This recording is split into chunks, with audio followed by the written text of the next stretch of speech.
Syekhona Khalil. Syekhona Khalil. Syekhona Khalil. Syekhona Khalil ini mungkin dipahami oleh masyarakat dia hanya sebagai seorang tokoh agama yang cuma ngurusi agama, ya kan? Yang hanya konsen dalam urusan ibadah dan seterusnya. Ternyata Syekhona Khalil ini luar biasa.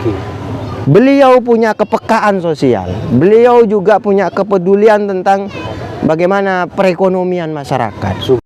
Terbukti apa? Terbukti ya. Gak usah jauh-jauh. Kenapa beliau itu kemudian membangun yang namanya sebuah kapal Sarimuna yang kemudian dikenal sebagai namanya kapal Sarimuna. Ya beliau itu memberikan pesan gitu loh, bahwa oke lah, hablun minallah ini harus disempurnakan gitu loh. Tetapi manusia hidup itu nggak bisa kalau hanya pakai dasar ini. Ada hablum minannas gitu kan. Artinya manusia untuk hidup perlu makan, gitu kan? Manusia untuk hidup perlu bekerja dan seterusnya. Bismillahirrahmanirrahim. Assalamualaikum warahmatullahi wabarakatuh. Assalamualaikum. Selamat sore teman-teman ngopi-ngopi. Setelah sekian lama kita vakum di podcast, alhamdulillah kita balik lagi. Kali ini suatu kesempatan yang luar biasa. Penuh syukur untuk hari ini karena pada saat ini kita kehadiran bintang tamu yang adalah tokoh sentral, salah satu tokoh sentral di Bangkalan. Beliau adalah bagian dari keluarga besar Syekhona Khalil Bangkalan yang sekarang juga beliau menjadi baru meresmikan Sekolah Tinggi Agama Islam Syekhona Khalil, dan beliau sekarang juga aktif di pemerintahan. Sehingga obrolan kita sore hari ini akan sangat kompleks teman-teman, dan insya Allah penuh faidah untuk nantinya kita ambil manfaat bersama. Saya langsung persilahkan. Assalamualaikum Ranasih. Waalaikumsalam warahmatullahi wabarakatuh. Izin, takut cangkolang, takut langka, izin untuk bisa berdiskusi dengan jenengan. Siap. Oke. Ya. Sebelum saya ngobrol-ngobrol lebih banyak, saya boleh tanya dong, ini jenengan siapa namanya? Ainul Makin. Ainul Makin. Ainul Makin. Oke. Karena ini podcast, kita juga ada di pinggir laut, suasananya sangat mendukung. Betul. Dan terlebih dalam podcast ini saya disuguhi kopi, ya kan? Kebetulan nama podcastnya ngopi-ngopi. Oh, podcastnya ngopi-ngopi, ya luar biasa.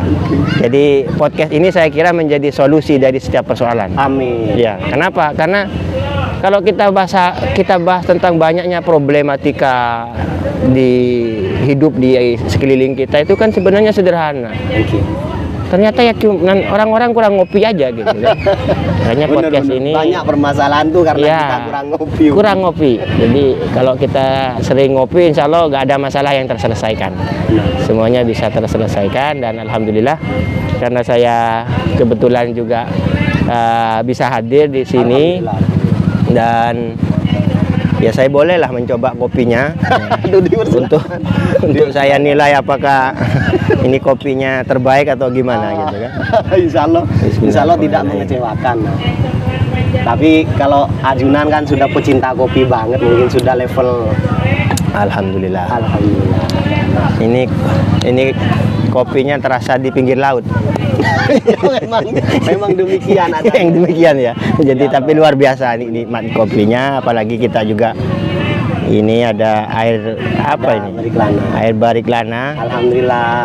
Ini saya kira ini produk UMKM yang harus kita support terus menerus, dan ya kekayaan kita ini sebenarnya kan ada di banyaknya potensi yang ada di daerah, di Bangkalan khususnya, terutama di sektor ekonomi.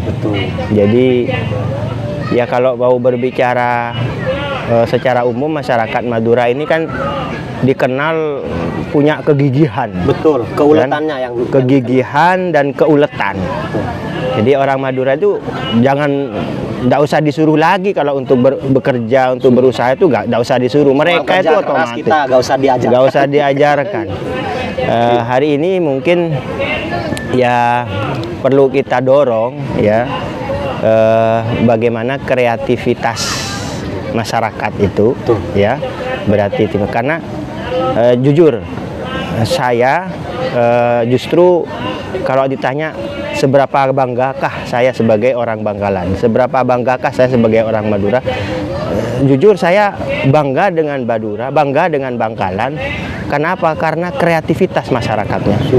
Banyak produk-produk lokal yang dihasilkan oleh masyarakat, terutama kalau bicara Bangkalan ini, batik Tanjung Bumi itu luar biasa. Kemarin kebetulan beliau pernah hadir ke sini. Siapa itu? Mbak Waris, ketua IKM yang ini batik. Oh aromaterapi, iya. yang dapat penghargaan inovasi. Ya. Luar biasa. Luar biasa. Jadi saya kira justru kalau kita meyakini bahwa sebenarnya kita ini punya kekayaan lebih, insya Allah segala upaya yang dilakukan oleh masyarakat untuk bisa menunjukkan karya-karyanya ya, ini akan ternilai begitu berharga. Jadi saya juga izin menyampaikan ya, jenengan lah, ada salam dari pemilik Bariklana. ya siap. Hanya terima kasih banyak, jenengan sudah pernah mengendorse Oh ya. di Turki terus. Ya, jadi saya kemarin memang sengaja, kebetulan saya pergi ke luar negeri, pergi ke Italia waktu itu. Jadi pergi ke Italia, jadi saya memang sengaja mencari kira-kira apa sih produk lokal yang perlu kita munculkan gitu ya.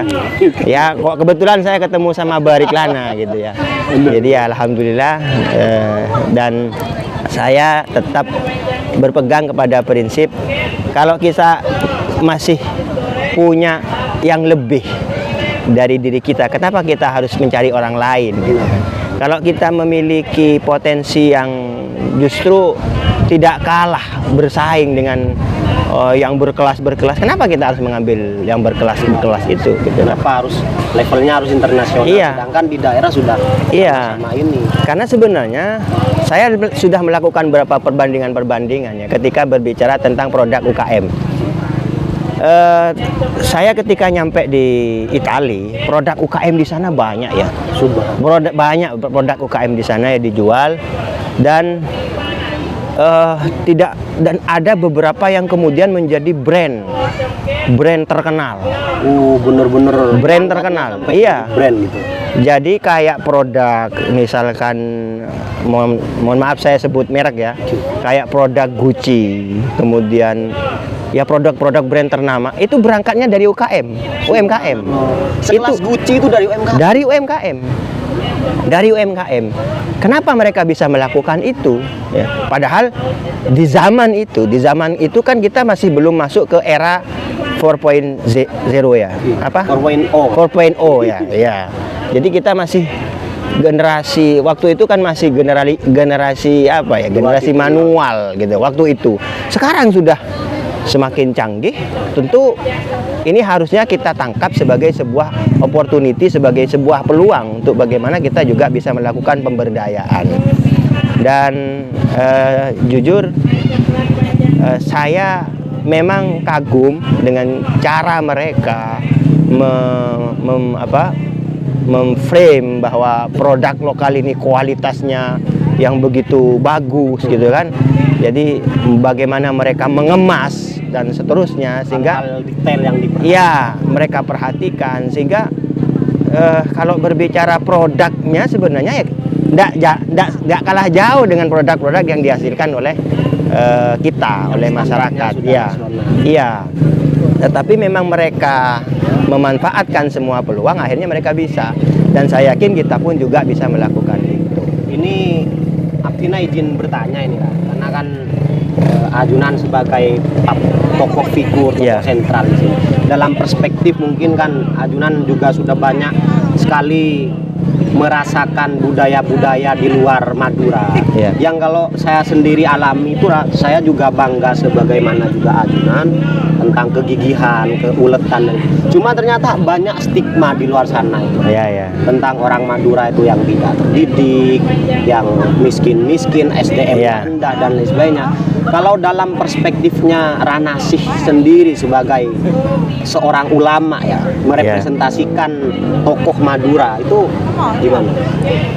Ya, ya itu tadi. Kita akhirnya ketemu dengan yang namanya persoalan yang sangat mendasar. Persoalan yang sangat mendasar itu memang ya diakui atau tidak, memang statistik menjelaskan bahwa masyarakat Madura itu indeks pembangunan manusianya ini kan memang rendah. Benar. Indeks pembangunan manusianya rendah. Kenapa? Ya karena salah satunya mungkin ya kemampuan warga masyarakat Madura untuk menyekolahkan anak misalkan. Jadi lagi-lagi kita kembali kepada persoalan bahwa ekonomi masyarakat Madura yang harusnya itu bisa digenjot gitu kan, dan ini bisa menopang terhadap ukur utama adalah ekonomi. Jadi ekonomi masyarakat ini ya kemudian menjadi persoalan untuk bagaimana kesejahteraan kehidupan masyarakat ini bisa terpenuhi dengan baik.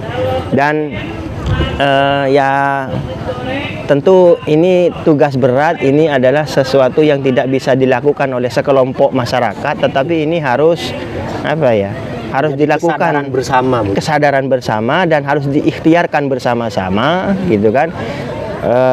Yang terutama di dalam hal pendidikan misalkan. Ya kita cukup bangga dengan adanya Universitas Trunojoyo Madura misalkan. Kita cukup bangga dengan adanya beberapa perguruan tinggi negeri ataupun swasta yang ada di Bangkalan ataupun di Madura secara umum. Tetapi kita juga harus bisa mendorong agar bagaimana masyarakat ini juga mau untuk melek pendidikan istilahnya. Tapi karena sekarang sudah bagus kira. Ya, kalau mengacu kepada banyaknya lembaga pendidikan tinggi, saya kira ya ini harusnya berubah data statistik itu. Kenapa? Karena salah satu indikator IPM itu ya kan salah satunya faktornya adalah pendidikan. Dan kalau kita melihat sudah banyaknya lembaga pendidikan tinggi yang ada di Madura, saya kira ya ini harusnya bisa meningkatkan atau menaikkan indeks pembangunan manusia yang ada di Madura. Entah, saya tidak ingin membahas tentang kenapa ini tidak terjadi ya.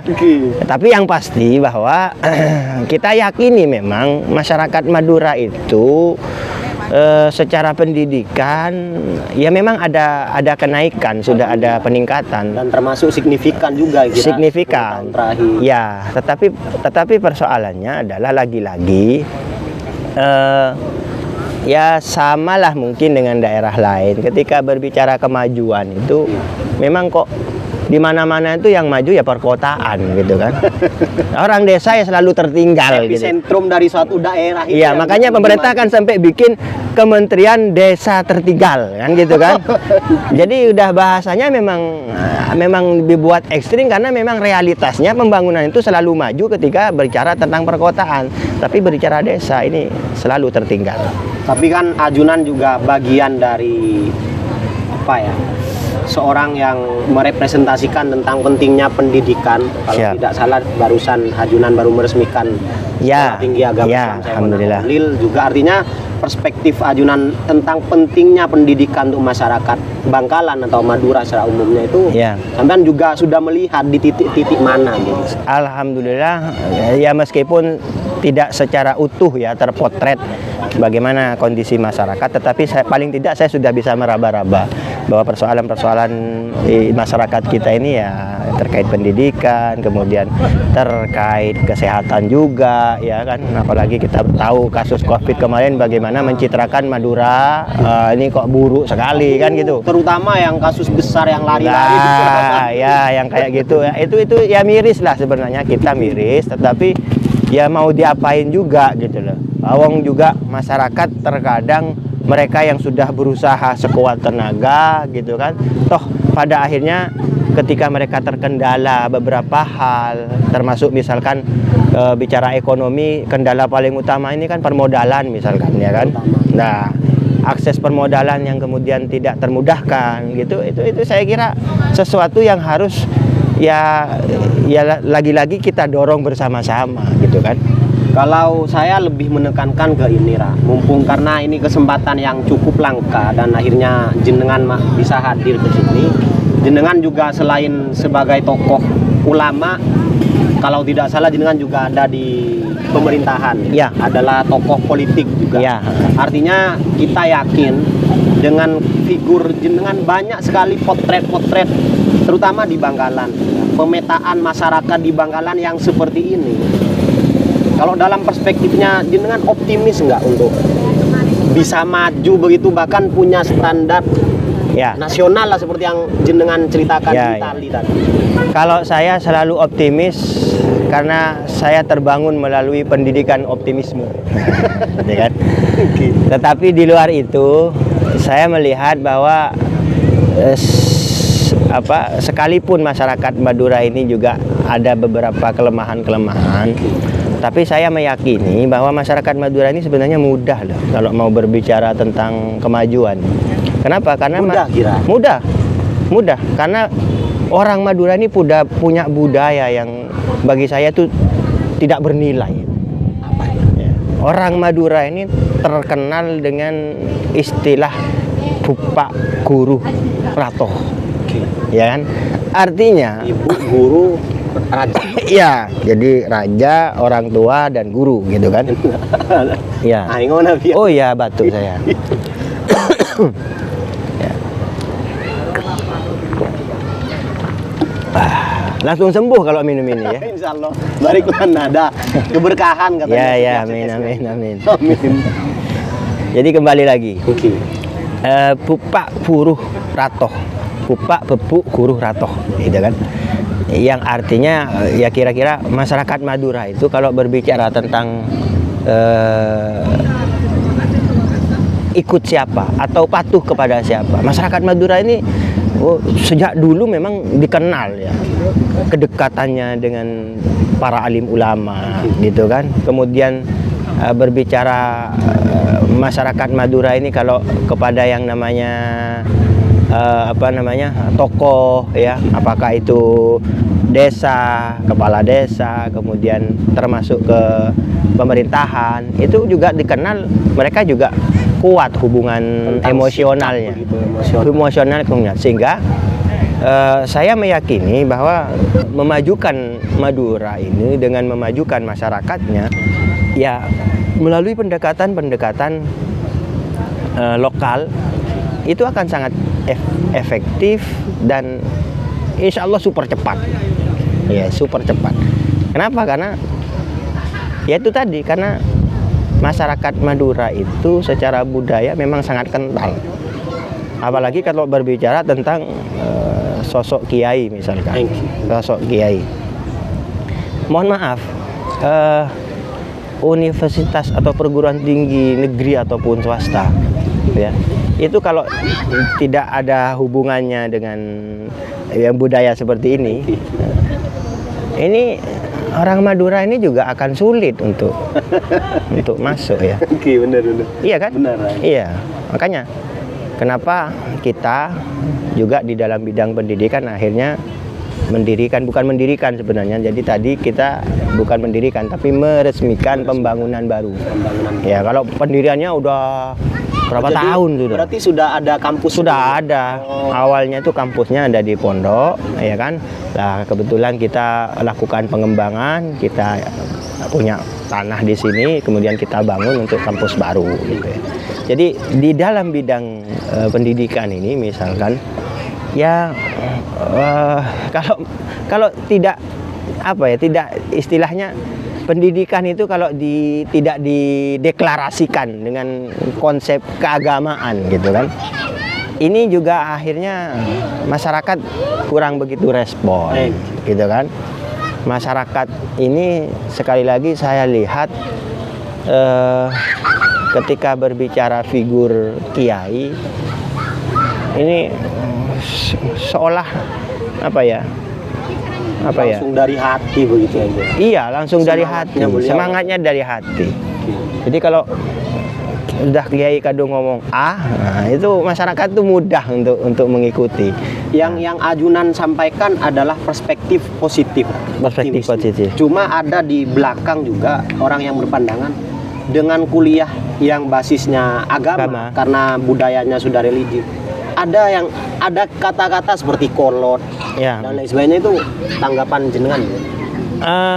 Saya tidak menyalahkan tentang perspektif ini karena ya mohon maaf terkadang keterbukaan dari beberapa lembaga keagamaan ini kadang kita lihat juga kurang gitu ya.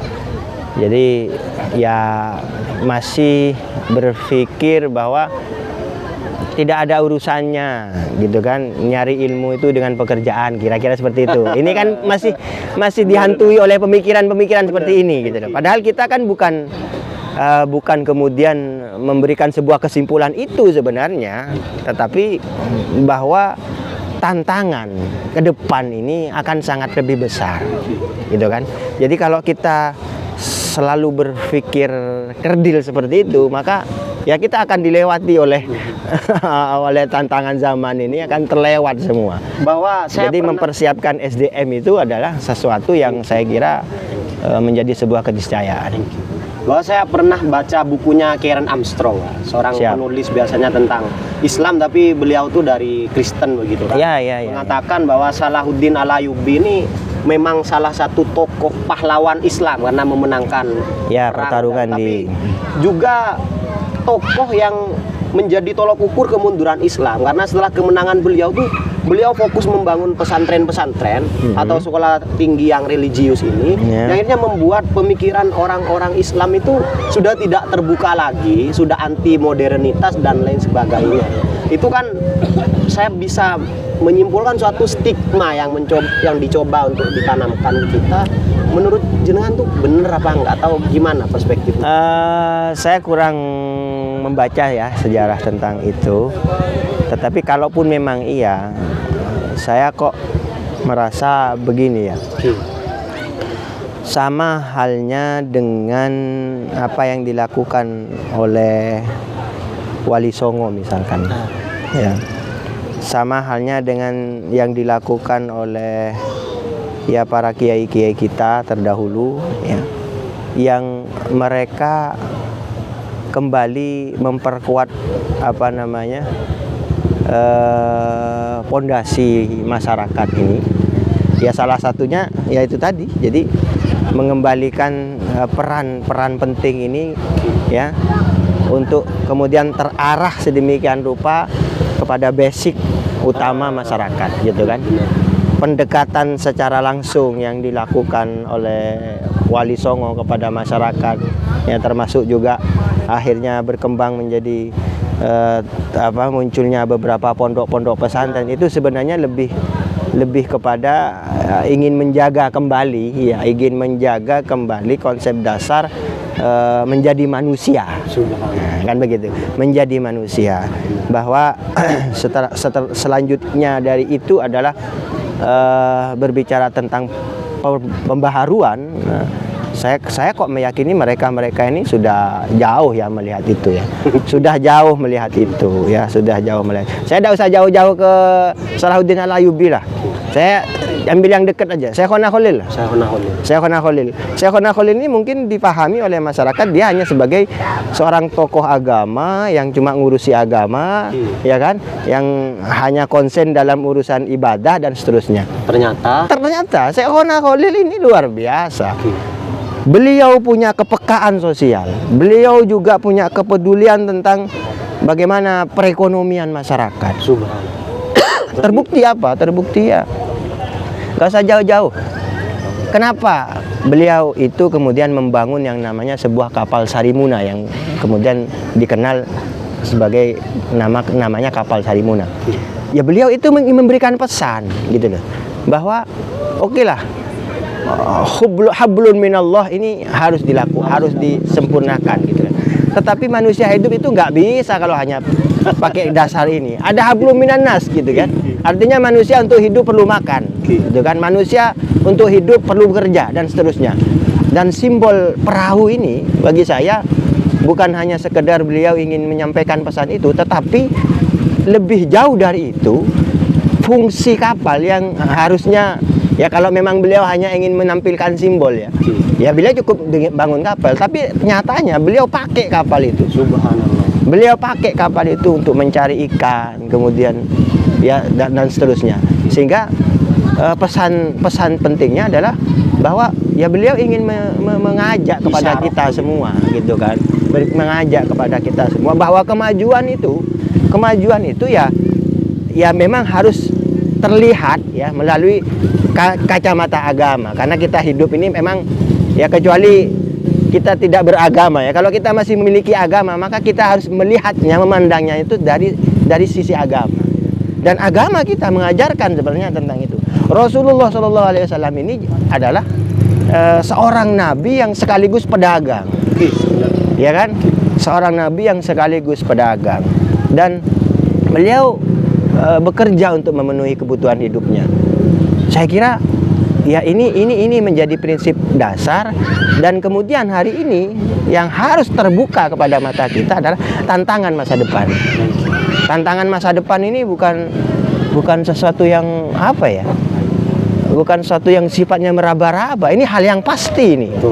Ya, zaman digital ini, waduh, kemajuan teknologi ini luar biasa. Kalau kita tidak mempersiapkan SDM, ya saya kira pada akhirnya kita akan menjadi masyarakat yang tertinggal. Dan gitu bahkan meskipun yang dimaksud kemajuan oleh mereka itu juga kadang sampai level dehumanisasi, iya, sampai tidak berperi kemanusiaan. Iya. Mungkin saya juga ingin banget ini, maksudnya penasaran banget dari perspektifnya jenengan sebagai tokoh ulama, tokoh politik juga di Bangkalan, bisa juga dibilang di Madura ini. Sebenarnya hal yang paling penting untuk segera ditanggulangi untuk masyarakat Madura nih, untuk menyongsong kemajuan yang bahasanya jenengan tadi apa ya, kemajuan di masa depan sehingga standar kita bisa jauh lebih bagus, perekonomian, pendidikan. Yang paling utama menurut jenengan itu apa yang jadi perhatian di masyarakat? Menurut saya yang paling utama itu adalah membangun kesadaran masyarakat ya, untuk bisa memainkan peran semaksimal mungkin dalam kontribusi kepada lingkungan, kontribusinya kepada masyarakat. Ini yang masih sangat kurang. Ya, jadi begini, budaya saling tolong menolong, terus budaya untuk bekerja sama. Kalau saya rasakan masyarakat Madura ini masih belum begitu kuat, gitu ya. Jadi masyarakat Madura ini ya karena mungkin situasinya ya, karena situasinya panas ya. Jadi kadang agak berpikir yang aneh-aneh gitu kan. Jadi seolah-olah masyarakat Madura ini ya bukan menjadi sebuah kelompok atau komunitas, tapi merasa hanya sebatas komoditas. Jadi mentalitasnya masih di sana gitu loh. Jadi kalau berbicara tentang semangat untuk bekerja, mungkin secara personality mungkin memang ya ada gitu kan. Tetapi kemudian untuk menyadarkan mereka agar memberikan konsen perhatian terhadap lingkungannya, ini masih kalau menurut saya belum begitu kuat. Belum begitu kuat. Jadi ya mohon maaf, contoh seperti di sinilah misalkan ya kan, seperti di sini. Ini kan upaya pengembangan yang dilakukan oleh beberapa orang gitu kan, yang saya yakin dalam perjalanannya ini tidak mudah. Tidak mudah. Saya yakin dalam perjalanannya ini akan tidak mudah.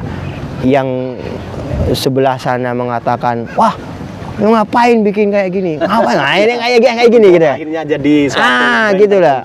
Ya akhirnya ya memang mau tidak mau ya, yang apa istilah Jawa itu yang waras ngalah dulu gitu kan gitu. Jadi mental pemberdayaannya kurang. Mental pemberdayaan kurang gitu kan. Jadi ya di situ. Selain juga faktor kehadiran pemerintah yang juga partisipasi dari ya terasa kurang gitu ya. Tapi dari perspektif pemerintah sendiri sebagai ajunan tokoh politik, Iya. sekarang sudah lebih baik yang kira daripada sebelum-sebelumnya. Kalau saya melihat pemerintah ya, dalam kacamata umum saya kira ya pemerintah sudah diberikan beban tanggung jawab ya untuk membangun wilayahnya gitu kan, apakah yang di pusat ataupun di provinsi maupun di kabupaten. Tetapi memang ya lagi-lagi banyak sih yang masih saklek dengan urusan aturan-aturan gitu ya. Jadi ya akhirnya memang ya karena memang negara ini negara berdasarkan aturan ya memang mau tidak mau harus seperti itu. Kalau saya nonton podcastnya sampean di salah satu channel itu, kalau soal formalitas sudah bagus, tinggal gimana? Iya, iya. Jadi formalnya sudah bagus, ya. Tinggal bagaimana informalnya, bagaimana non formalnya itu yang harus diwujudkan. Subhanallah, teman-teman, ini begitu cair, begitu mengalir. Ranasih sebagai tokoh sentral di Bangkalan, tokoh politisi, tokoh ulama, dan membuat obrolan kita sangat cair. Dan kita yakin semoga obrolan ini memberikan faidah Amin, kepada amin. kita semua. Optimisme dari jenengan juga bisa tersampaikan kepada kita selaku masyarakat Madura. Itu sehingga kita masih pengen banget sebenarnya untuk bisa melanjutkan obrolan, cuma dari kameramen sudah diwanti-wanti. Iya, Saya soalnya ucapkan- cuacanya udah mulai gelap nih. saya ucapkan terima kasih banyak. Terima kasih yang Siap, tidak terhingga sama-sama Mas. waktunya dan pelajarannya. Mungkin itu saja teman-teman dari ngopi-ngopi. Salam ngopi-ngopi, ngobrol pintar penuh inspirasi.